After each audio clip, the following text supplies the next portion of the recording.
Yes, indeed. It is called Lothric. Dark Souls 3 is certainly a video game. The fucking brawl, come down to the hospitality, I'll come out my house and I'll break your fucking legs, you little prick! Know what I'm saying? Know what I'm fucking... Me being the brokey that I am, I decided to go back to this masterpiece. It's something about the R1 spamming, the little thuds you get on crits. It's just so gritty. And I love Dark Souls 3 for that. But we're not going to talk about the gameplay today. No, papi, I know black. Every time I play this game, there's one thing, no, one word that's always stuck in my mind. What the hell even is a freaking Udex? After several years of, for some reason, not looking up this word, I finally did. Oh boy, there's a lot of stuff we gotta talk about today. What's goody gamers? It's your boy, Professor Berticus. Dark Souls 3 is quite possibly one of the most lore-dense games I've ever played, and it's certainly one of the ones I can see the most biblical references in. But for the sake of time and my sanity, we're gonna keep it to just 2 today. In this new edition of video games, the class where I talk about video games with, of course, a biblical twist to it, we'll be discussing the gods of Lordran and the devastating end times. So, my fellow Giga gamers, let's link the flame and hand it over that thing, your watch hours, and enjoy the apocalypticism of Dark Souls 3.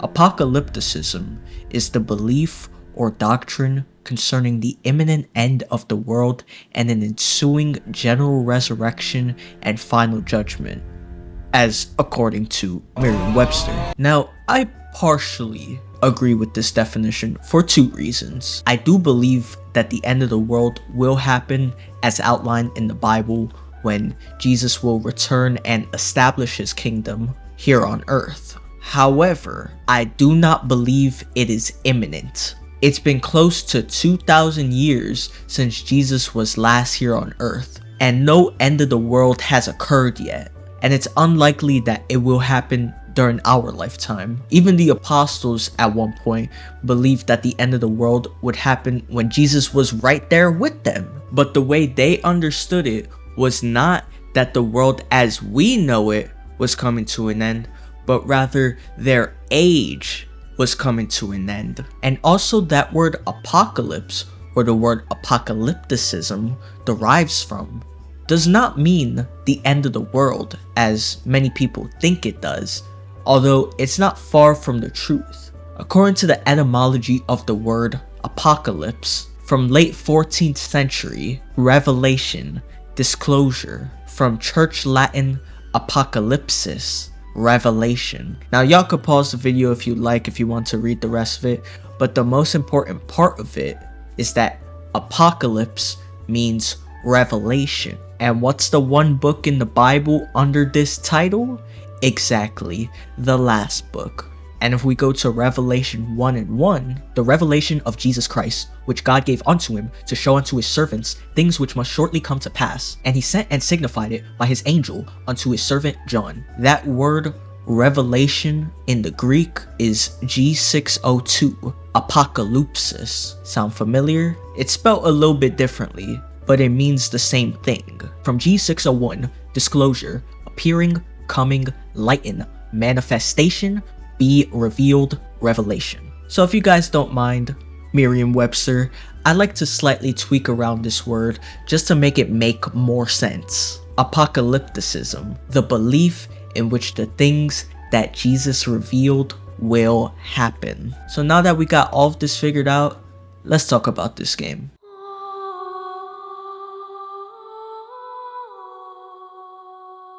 To understand what's going on up to this point, we need to go back a little. Well, not a little, but 2 games back actually. Big ups to Vaatividya for his lore videos. I'ma leave a link to his channel and all of the videos that I used for this video. He came in super clutch. And I ain't talking ring, baby. To sum up Dark Souls 1 in its simplest manner, our goal is to defeat the 4 lords to gain their souls, and kill Gwyn, the Lord of Cinder, in order to link the fire, continuing the Age of Fire. Now the lords are the ones who discovered these large concentration of these souls, which formed the first flame. That intro cinematic in the first game is when the flame came to be, and the souls are not only its fuel, but it's a byproduct of the flame as well. With these lord souls, the 4 original lords established their kingdoms and their dominance. Gravelord Nito, the Witch of Izalith, Gwyn, and the Furtive Pygmy. With this newfound power, Gwyn was able to fight off the everlasting dragons, beings that existed before the first flame, and before existence of life itself. They were the first generation of dragons. All the other dragons we see in game are subspecies of these dragons, like the wyverns and the ancient dragons. Their immortality was marked with their stone scales. Gwyn, however, learned that his lightning peels off these scales, effectively shedding their immortality. And with the death of these dragons, Gwyn truly started his Age of Fire. The Age of Fire is essentially the period in which the lords dominate the land. Their reign, however, is eventually supposed to come to an end. The lords are supposed to be replaced and are to enter into an Age of Dark, which is the second ending you could get alternatively. Gwyn, realizing that this would happen, sacrificed himself to the first flame in order to keep the Age of Fire going, if only for a bit longer. We also learned that he tasked his daughter Guinevere, as well as Frampt, to guide the humans into following this cycle of linking the fire. To those unaware, linking the fire is essentially a ritual that preserves the first flame, and it involves taking a very powerful soul, in this instance, the Lord Souls. Those souls are then used by the Firekeepers to power the vessel, that vessel being the Chosen Undead, or in the case of Dark Souls 2, the Bearer of the Curse. Countless other chosen undead and bearers of the curse have continually linked the flame over and over again, which leads us to this point in Dark Souls 3. In venturing north, the pilgrims discover the truth of the old words. This takes place during a time in which the new lord refuses to either continue the Age of Fire or embrace the Age of Dark. You could think of it as sort of a Twilight limbo zone, with even certain characters returning from the dead. Even though we've killed them in the previous games, we wake up as unkindled ash. These are undead who previously tried to link the fire but failed. These undead weren't powerful enough to do it, but they weren't weak enough to completely become ash. And so, they exist to forever chase the flame to keep them sustained. And our job as unkindled ash is to make a decision. Decide the fate of the world, like the ones that came before us. But before we do that, we gotta tackle the first hurdle. Iudex Gundyr, the Ashen Judge. Before he was here, he was very much like the Ashen One, seeking to link the fire. However, he arrived too late, and the fire in the shrine had faded, with his Firekeeper casted down into the tower. Now he exists in this convoluted place in the past. We know it's in the past by the dialogue of the Handmaiden. If you speak to the Handmaiden in the Untended Graves first, the one in the current Firelink Shrine will recognize you. Oh, thou art... Oh no, it isn't anything, Ashen One. I am but a humble handmaid of the shrine. As we already established earlier in the video, Index Card's title comes from the Latin Roman word, which means judge. So in other words, Judge Gundyr. If you guys already watched my Lies of P video, you probably know where I'm heading with this. This is Genesis 3 verse 4 to 5 in the KJV. The serpent deceived Eve into eating the fruit of the knowledge of good and evil. And the serpent said unto the woman, Ye shall not surely die, for God doth know that in the day ye eat thereof, then your eyes shall be opened, and ye shall be as gods, knowing good and evil. Now in the Strong's Exhaustive Concordance, that word gods is H430, Elohim. Hold on now. That word Elohim is the same word that's used for the Most High God.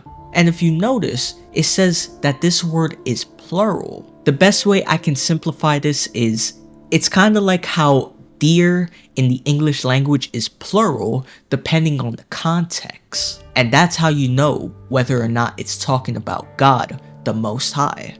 But now I'm getting a little bit sidetracked. This is the definition. Plural of H433, gods in the ordinary sense, but specifically used in the plural thus, especially with the article of the supreme God, occasionally applied by way of deference to magistrates and sometimes as a superlative, angels. So based on the context of verses 4 to 5, the gods that the serpent or Satan is talking about are the angels, because the angels are the only other deities alongside the Father and the Son in heaven. But let's continue. Exceeding God, gods or godly, goddess or goddessly, very great, judges, mighty. So as we can see here, gods or Elohim can be referring to judges. And I'm going to show you in the Bible where this is used. This is Exodus 22 verse 28 in the KJV. Thou shalt not revile the gods, nor curse the ruler of thy people. Now whoa, hold on, wait just a gosh darn second. Don't revile the gods?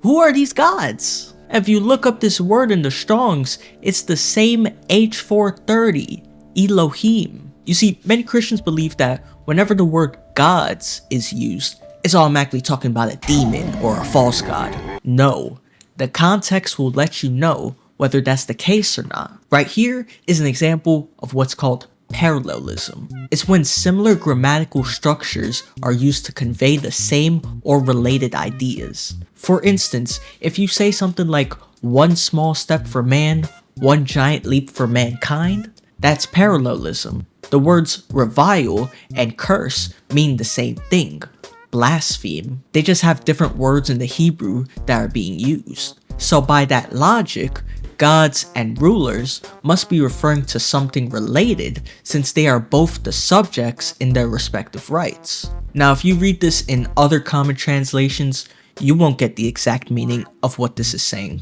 This is the CSB, my personal favorite translation. You must not blaspheme God or curse a ruler among your people. Here it says you mustn't blaspheme God, right? This is the ERV. You must not curse God or the leaders of your people. Same thing here as well. Let's go to one more translation.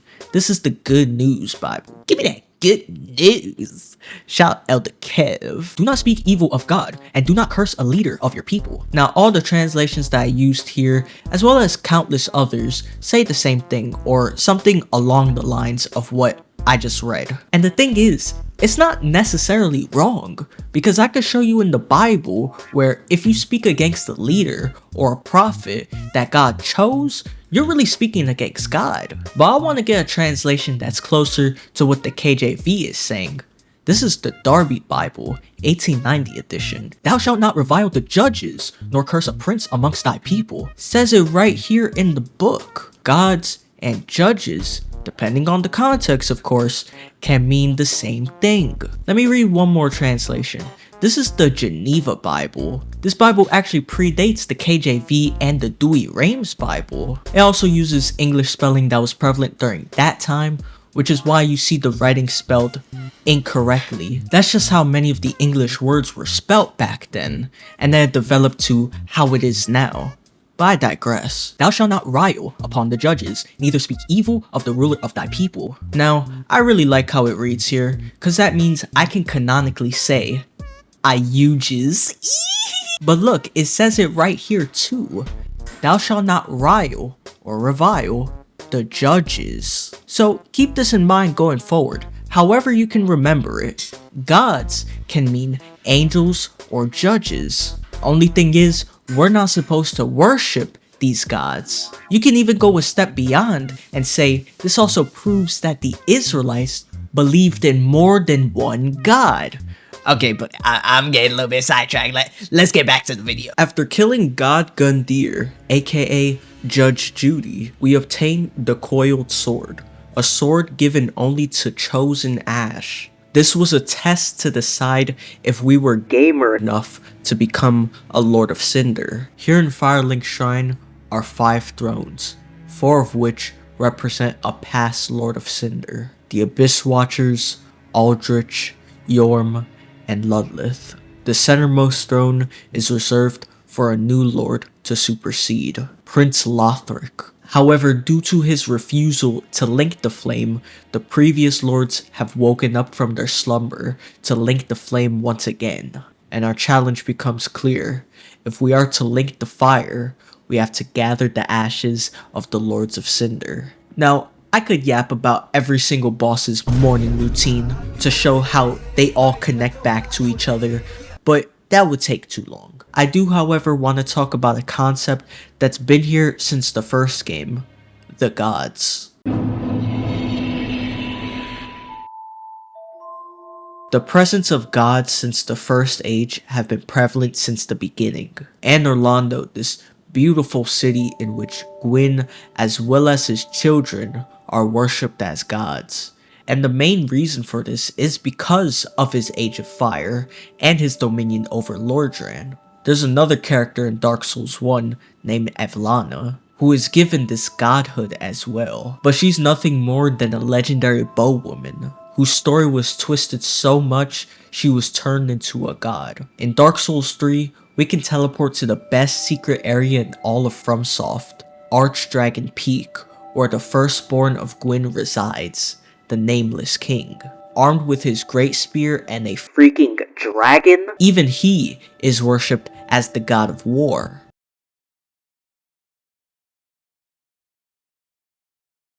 There's one thing in common that these 3 characters have. They all share at least one of these defining characteristics: dominion, glory, and might. If you remember earlier, God can refer to a judge. Gwyn, by definition, would be a god, as his Age of Fire and rulership allowed for Lordran to be ran under his will and judgments. Although there were some very questionable and highly immoral decisions he made. Each of their deaths, however, prove why they fall short of their god status. There's one character in this series who fits every criteria and has another characteristic above all of them. In Dark Souls 3, we meet a character named Yoel of Londor, a pilgrim in search of an Ashen One like ourselves, who hasn't met his timely death quite yet, like his brethren and his sisters before him. We take him into our service. Nothing seems out of the ordinary, he just seems like a regular sorcery merchant. But he has an option to draw out true strength. You'll be able to level up without the use of souls, and in exchange, Yoel will place a dark sigil in your inventory. Jump off a cliff for what seems to be like 15 times, and Yoel will tell us, You have attained ample strength. All will soon be clear, my good lord. Upon leaving and returning after we have 5 sigils, he just freaking dies, and he's replaced with Dioria of Londor, who strangely calls you by Lord. More specifically, the Lord of Hollows. This kickstarts the quest to get the Usurpation of Fire ending.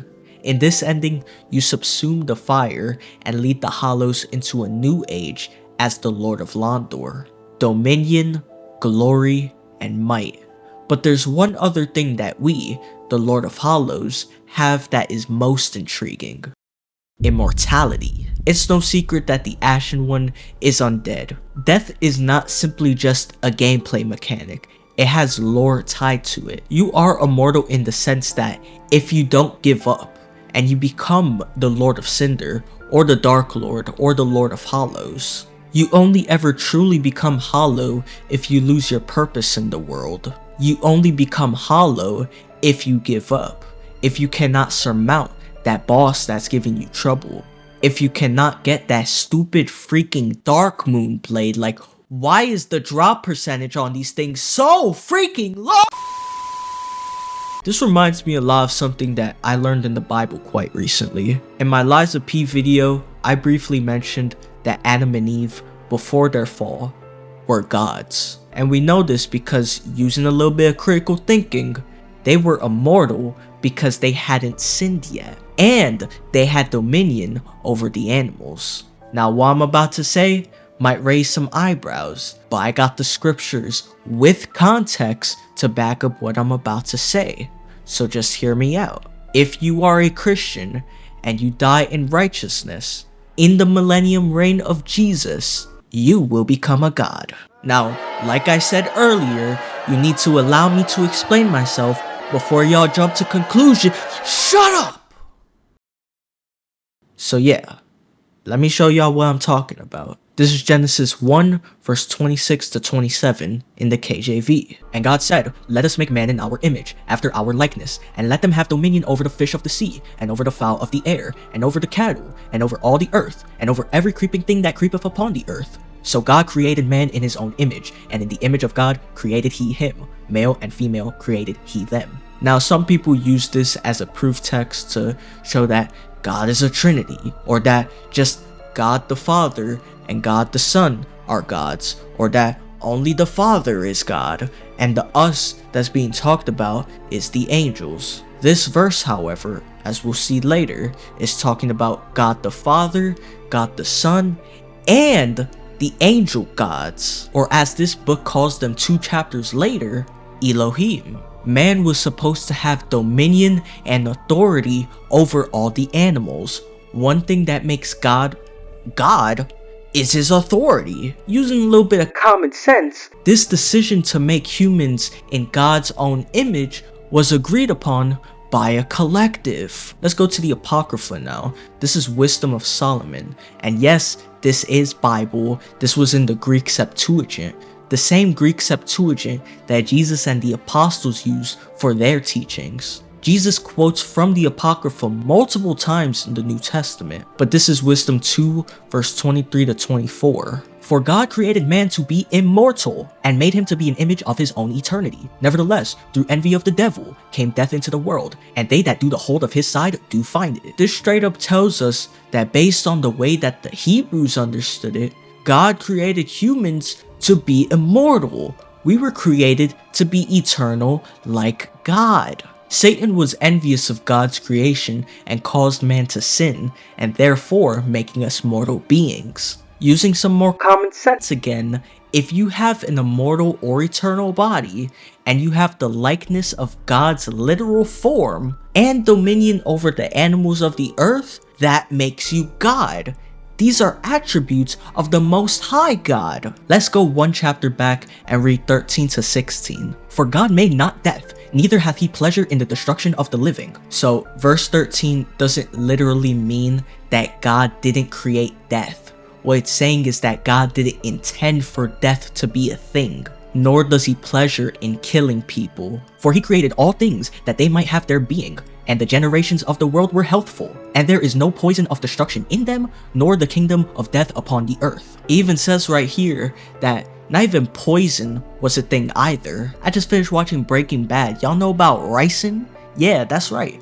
Not even ricin was a thing. "For righteousness is immortal, but ungodly men with their works and words called it to them. For when they thought to have it their friend, they consumed to naught, and made a covenant with it, because they are worthy to take part with it." That term, righteousness is immortal, is a literal and symbolic phrase. It's symbolic in the sense that righteousness as an idea is immortal, it will always exist. But it can also mean that those who are righteous will be immortal as well. So, using a little bit of common sense again, God calls the righteous children of God, meaning he is our Father. He tells us to be like him in every manner and facet, which includes his likeness and holiness. Put it together, people. He wants us to become gods. When Jesus came down in the flesh, he was showing us how to be gods. And the first step to becoming a god is to submit to the Most High God. Now, let's read some Enoch. Oh, Berticus, Berticus, Enoch is not canon. Well, I'm gonna show you that Enoch is canon. First, Enoch specifically. Now pay attention. This is the book of Enoch, chapter 69, verse 10 to 11. For men were not created for such a purpose, to give confirmation to their good faith with pen and ink. For men were created exactly like the angels, to the intent that they should continue pure and righteous. And death, which destroys everything, could not have taken hold of them. But through this their knowledge they are perishing, and through this power it is consuming me. It says right here that man were created like the angels as well. This confirms that when God created man in his own image, he was talking about the angels along with himself.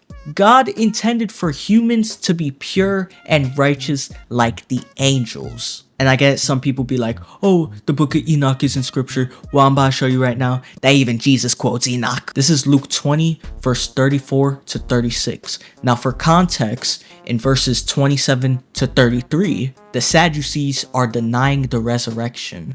They pose a question from the law, right? The law states that if a man marries someone and dies before having children, one of his brothers is to marry his wife so that his name doesn't fade.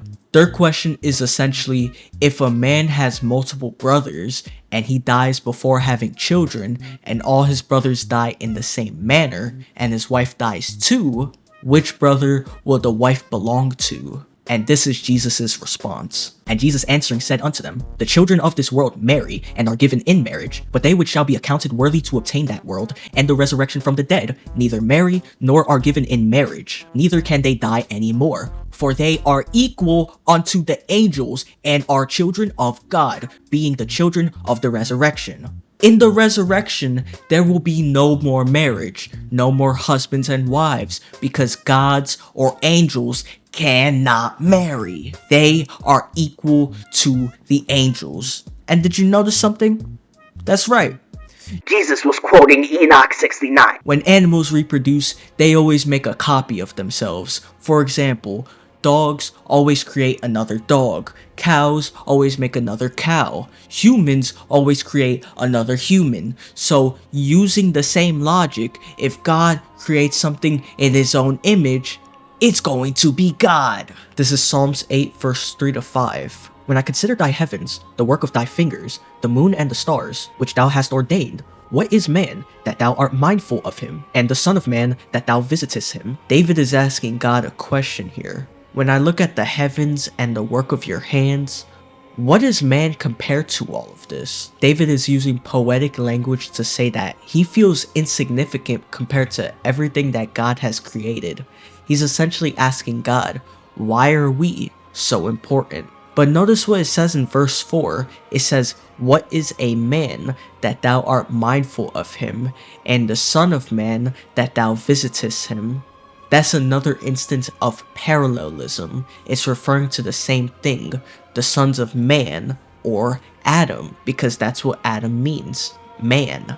Therefore, when God calls us sons of God, he's calling us gods. That's why the Pharisees in John 10 verse 32 to 34 tried to stone Jesus when he called God the Father his Father. By the way the Pharisees understood it, Jesus was calling himself God. But let's continue to verse 5. For thou hast made him a little lower than the angels, and hast crowned him with glory and honor. And if you look up this word angels in the Strongs, oh, guess what? You get the word Elohim. So what it's saying here is God made us lower than the angels, or in other words, David is saying that God created humans lower than the gods. This is Hebrews 2 verse 6 to 7. But one in a certain place testified, saying, what is man that thou art mindful of him, or the son of man that thou visitest him? Thou madest him lower than the angels, thou crownedest him with glory and honor, and thou didst set him over the works of thy hands. The author of Hebrews is quoting Psalms 8, right? And if we look up this word angel in the Greek this time, it's G32 from angelo, probably derived from G71, compare G34, to bring tidings, a messenger, especially an angel, by proper implication, a pastor, angel, messenger. The New Testament writers used the word angelos to make it easier to understand which angels they were specifically talking about. The way the Hebrews understood angels was that they were messengers of God.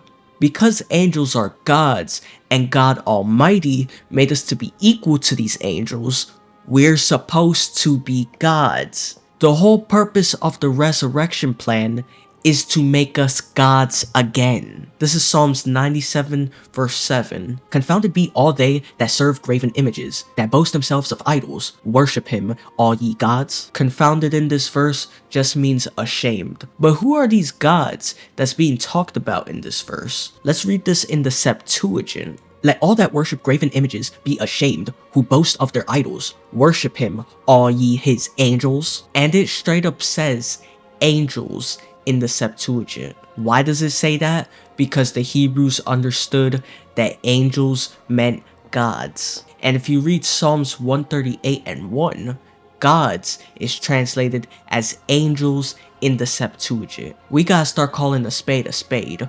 If the book says we're going to be gods, that's what the book says. Now remember when I said, depending on the context, God can either mean angel or judge? Well, I'm gonna show you that when we're in the kingdom, We're gonna be both. dare any of you, having a matter against another, go to law before the unjust, and not before the saints? So for context, in 1 Corinthians 5 verse 9 to 13, it talks about keeping unbelievers away from you. And if there's a brother or a sister in your group who sins and doesn't repent, keep them away from you as well. Do ye not know that the saints shall judge the world? And if the world shall be judged by you, are ye unworthy to judge the smallest matters? In the millennium reign, people from all around the world will come to Jerusalem to learn about the law.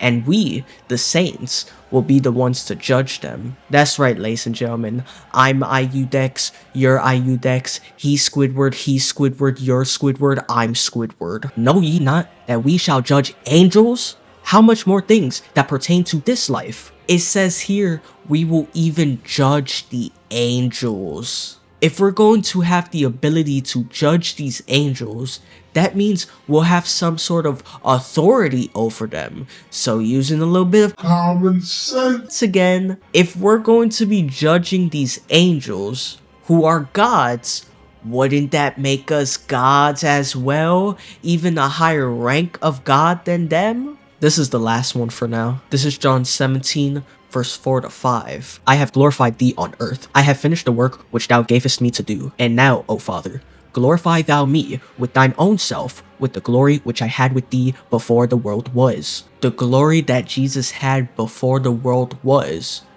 his godliness. The only way to become a god is to walk uprightly and follow Jesus. And we know that's possible because Jesus did it.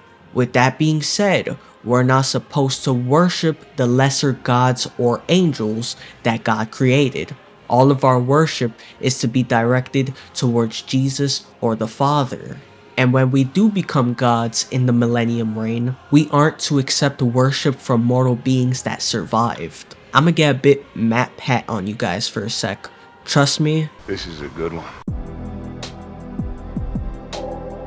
Dark Souls 3's usurpation of fire ending is more than just a way of breaking the cycle of the Age of Fire. Unkindled ash are the undead who failed to link the fire, but we haven't given up yet, and we will eventually beat the Lord of Cinder.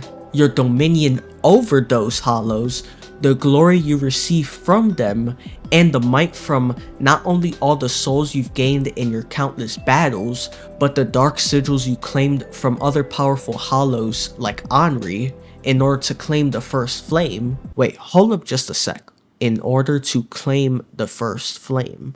That was balls. I'm back for round 2. Okay, no, I'm kidding. And on top of that, your undying and immortal nature, this ending is our character becoming a god. This leaves us with a bit of an issue, however. The ending isn't truly satisfying. The world is still in utter turmoil, which leads us to this place.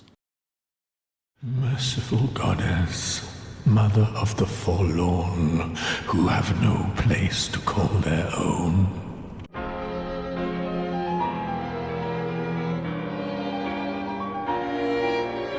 Please bear witness to our resolve. Fire for Ariandel. Fire for Ariandel. At the close of the Age of Fire, all lands meet at the end of the earth.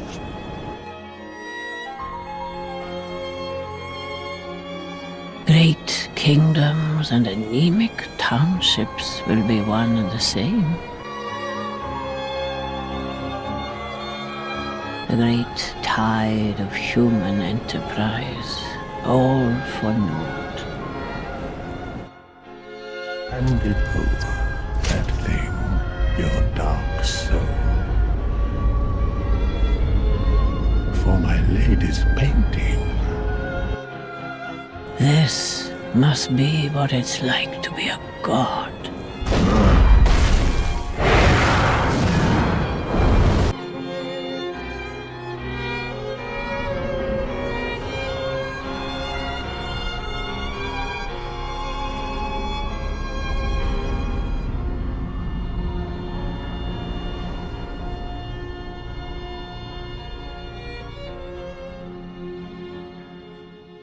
We find this senile senior citizen prostrating in front of this altar. This is Gale, a hollowed slave knight used as an expendable pawn in war. He searches for an ashen one to enter the painting of Ariandel to allow for the ashes to become two. The first painted world we're introduced to was in the first game with the painting of Ariamis. These paintings are a mirror of the real world and are burned to mimic the linking of the fire. The paintings were also used to hide what the gods feared the most. Ariandel houses the forlorn, people from the outside world seeking sanctuary. The low-rank followers of the Abyss Watchers, the Millwood Knights, and the Corvians are the most prevalent people in this place. When we exit the snowfield, we reach a church that we can see in the distance. As we enter, we meet a lady named Sister Frida, the eldest sister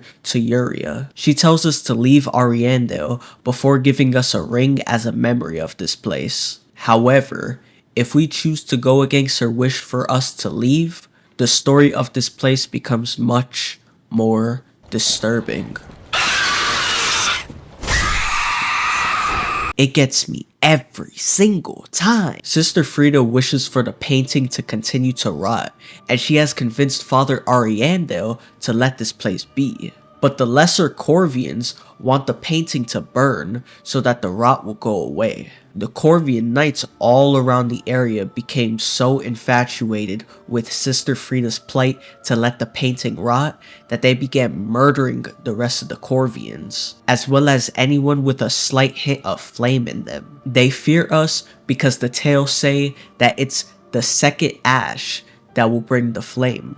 A prophecy, as you will. Our curiosities don't go unnoticed, and Frida sends Sir Wilhelm to stop us, but to no avail. His key opens this attic staircase, which leads us to a woman that he led up here. She's never given a name, so we're just gonna call her the Painter. She wants to escape this painting by making a painting of her own. In order for this to happen, she first must see flame, and then she must use the blood of the Dark Soul as her paint. Heading further into Ariandel, there's a huge rot pile of blood flies swarming the area. A wheel must be turned to open the hidden basement of the church. In the basement, we see what's been hiding down here this entire time. The source of that whipping sound when we first entered the church. The last Scottish man on the planet. Bring Frida to me, please. I would be depressed too if I was Scottish. There's some Scottish people that kind of say Podpole burger alarm. Podpole burger alarm. Podpole burger alarm. Purple burglar. Sister Frida was the first unkindled ash to enter this painting, hence the prophecy that the ashes must become two.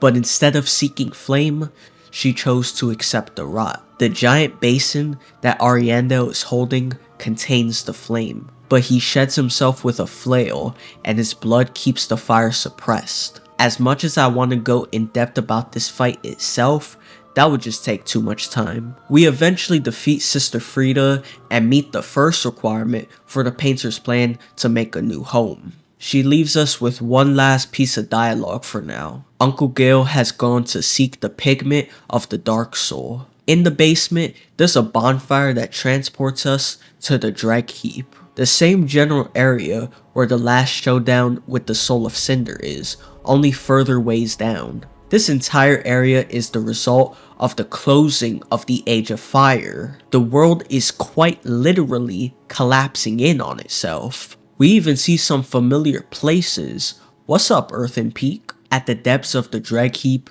past the Demon Prince, we reach a cliffside, and in the distance, a rock formation. And in the same manner in Dark Souls 1, how we were carried off to Anor Londo by these guys, they carry us off to this formation in the distance. This is the Ringed City, a city at World's End established by Gwyn for a nefarious purpose. After his victory in the war against the Everlasting Dragons, Gwyn gifted those who aided him. For Seath, he gave him dukedom and a shard of his Lord Soul. The Four Kings, he bequeathed a part of the Lord Soul to them as well, and the Pygmies, authority over the isolated Ringed City. Though they helped him in this war, Gwyn feared the humans, for they would usher in a new age, the Age of Dark. Wanting to hold on to the Age of Fire for as long as possible, Gwyn sealed the darkness of humanity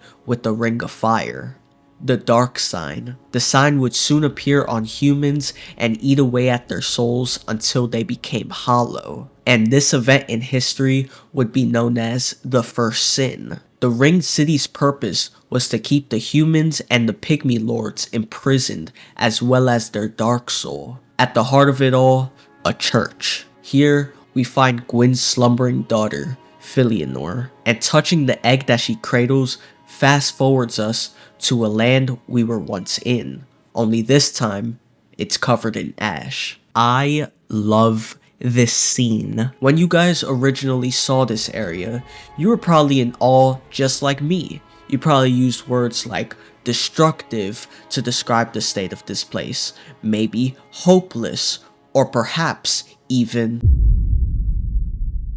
Now, what exactly is Armageddon? Armageddon in today's society tends to be used as an adjective to describe a destructive event, typically one that decides the fate of the earth. But Armageddon is not a descriptive word.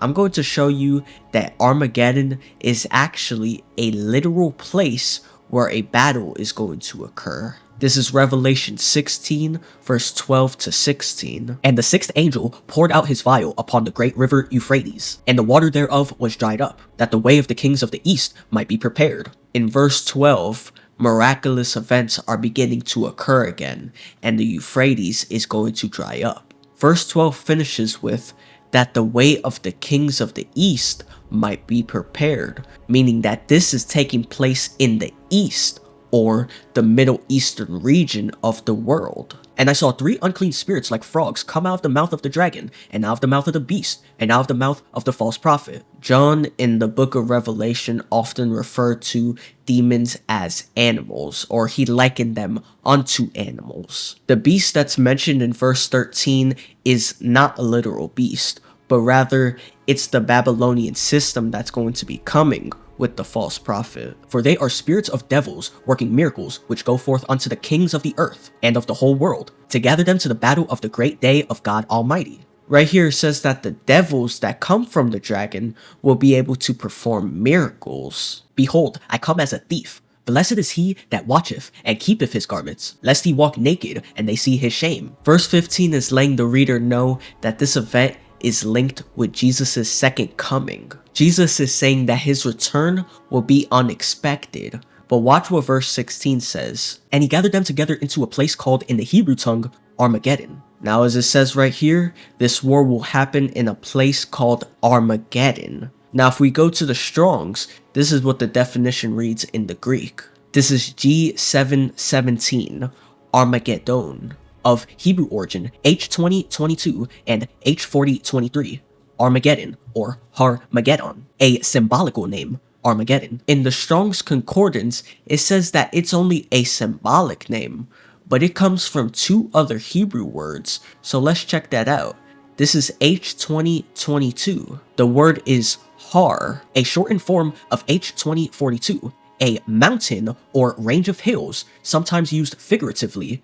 Hill, country, mount, or mountain, promotion. And if we check that other Hebrew word, it was H4023, and this is the word Megiddon or Megiddo, from H1413, rendezvous, Megaddon or Megiddo, a place in Palestine, Megiddo, Megaddon. So this place where this battle will be taking place is a literal place in the world. The name can be simplified to Hills of Megiddo or Megaddon, Mount Megiddo, or the country of Megiddo. Armageddon is located near Israel or modern-day Palestine. However, it's not given a specific location. This place will be the ground zero of where this war will start.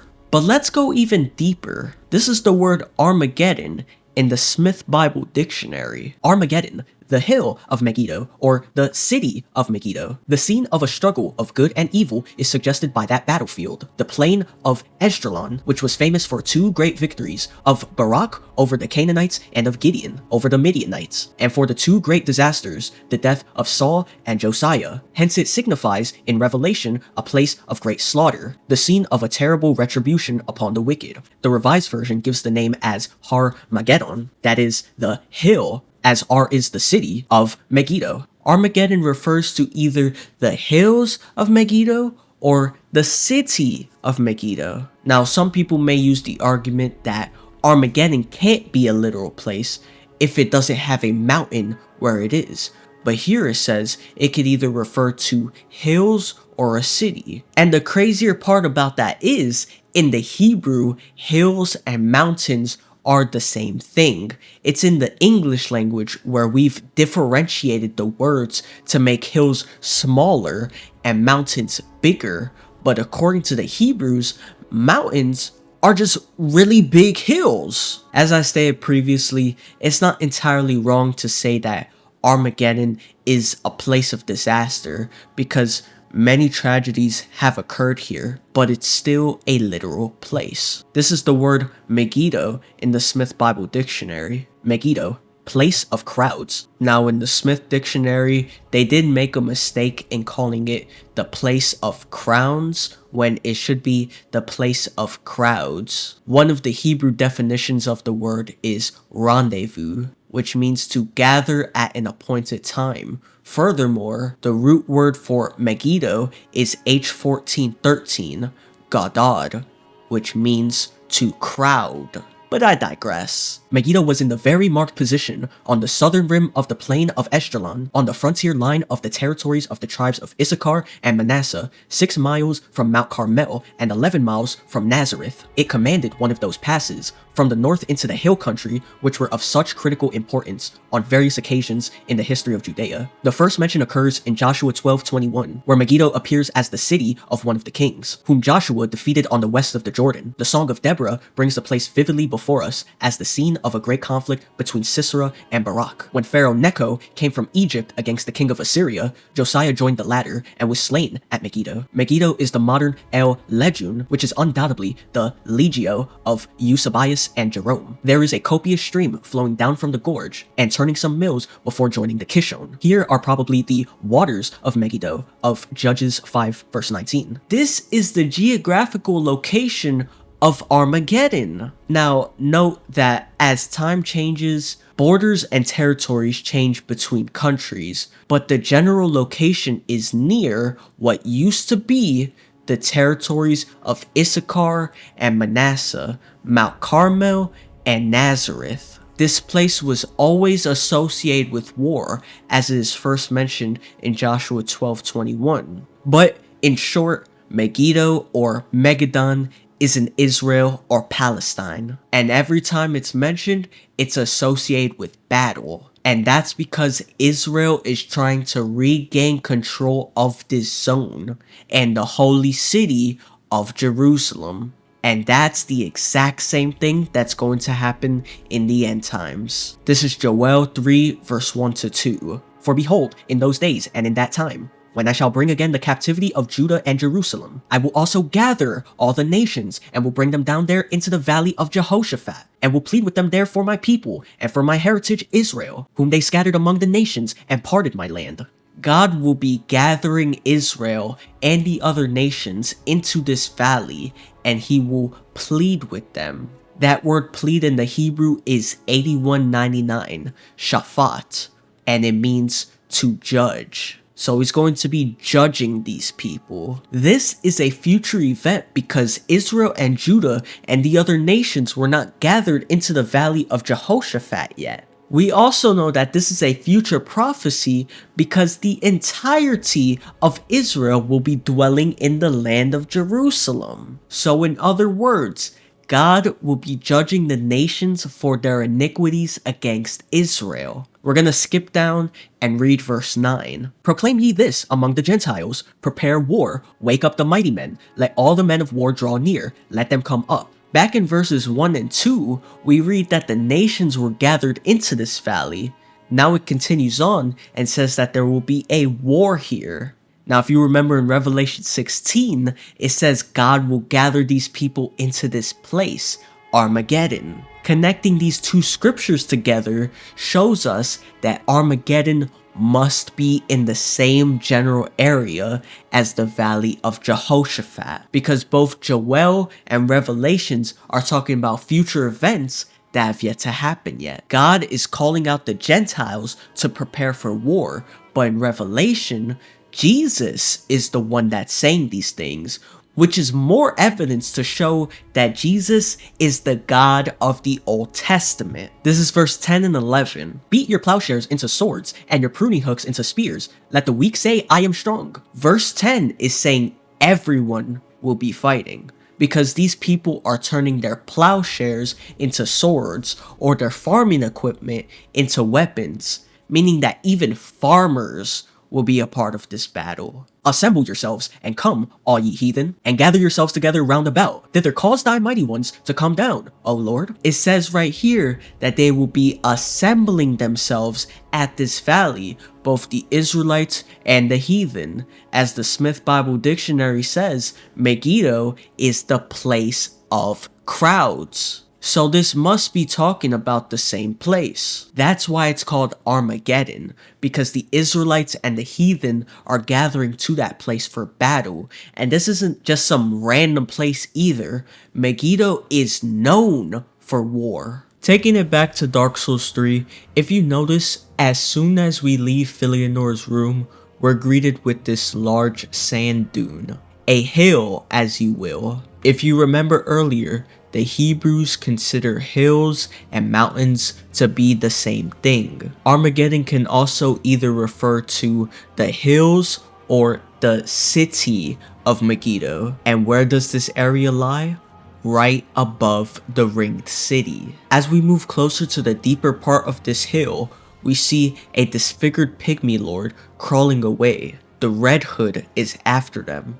That Red Hood is Gale. He's searching for the dark soul within man by killing them. Or in other words, he's passing judgment onto them and determined that they need to die. Once arriving, Gale kills off the last pygmy lords, but the dark soul is nowhere to be found. His attention is diverted to you instead. He's decided to pass judgment onto you now. You might think that Gale is a noble person in this situation, searching for decades to find the Dark Soul, but you have to realize that this man had to murder a bunch of dudes to get it, and still didn't even find it. And don't give me any of that, but his intentions are good crap with me. No, because sin is still sin. Murder is still murder. None of this screams self-defense. With the fact that he's passing judgment onto these people, and if you remember earlier how judge can mean God, by technicality, Gale would be a god. However, due to the circumstances that led up to this point, how he had to sin and murder these people, this leads me to believe that Gale is the Gentiles in this situation, acting as sort of an antichrist figure, copying Jesus and doing what he's going to do, but in a twisted way. Gale is also a slave knight, the cannon fodder of Gwyn's army, and they were given this role due to their immortality. Now, I'm not saying that these guys were to be messed with, but compared to the threats that we face in the past, the slave knights are among the weakest. And eventually, these slave knights end up going hollow. However, Gale was able to find his purpose by serving the painter, and ends up becoming one of, if not the strongest characters in the game. Now, if you remember Joel 3 and 10, beat your plowshares into swords and your pruning hooks into spears. Let the weak say, I am strong. Gale is the weak out of the slave knights who became strong.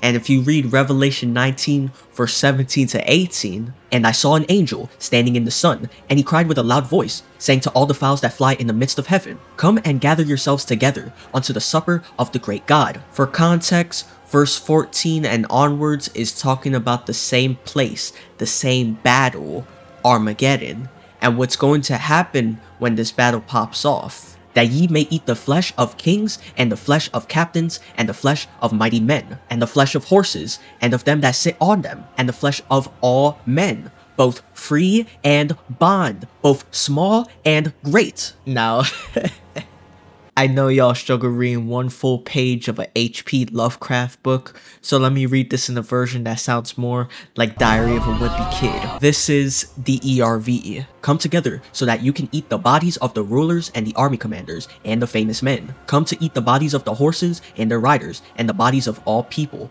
free, slave, small, and great. Here it says that these angels are saying to these birds to eat the captains, these soldiers, horses, and the flesh of all men, both free and bond, meaning slave, both small and great, meaning that these people are dead. God killed them, and if God killed them, that means they're going to hell. Y'all gonna think that I'm crazy, but trust me, This is a good one.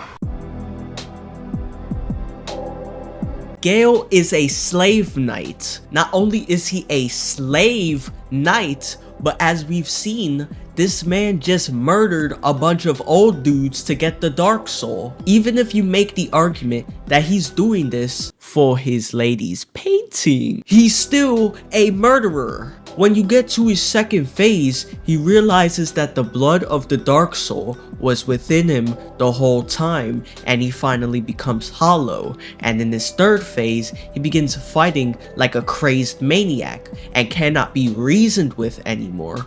Almost like he has a reprobate mind.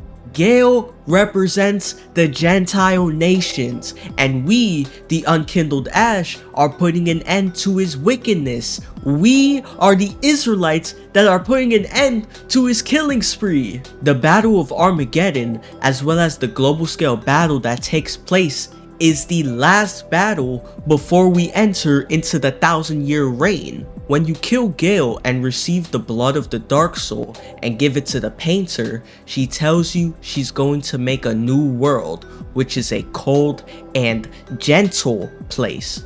Now, what's one of the fruits of the Spirit? But the fruit of the Spirit is love, joy, peace, long-suffering, gentleness, goodness, faith. The painter is making her own rendition of the kingdom, and she's going to be the god of that world. absolute cinema. Cinema, oh! I hope y'all enjoyed this video. Like I said before, I'm not saying that this was the vision that Miyazaki intended. I just play his games, and these are the biblical illusions that I see, and I like to reveal it to you guys.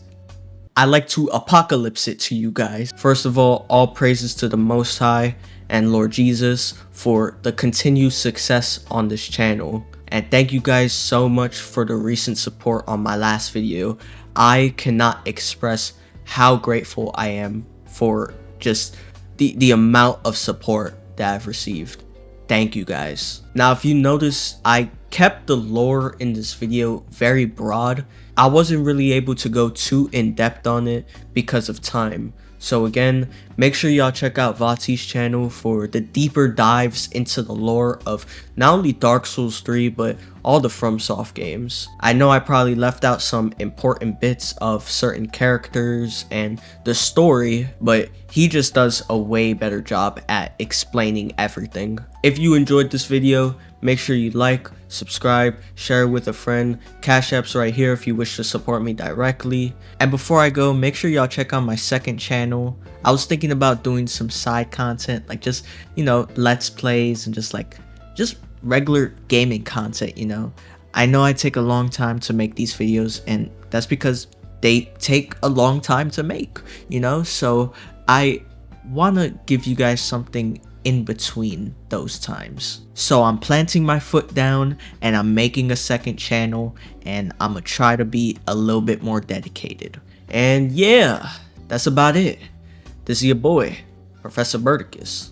God bless you all.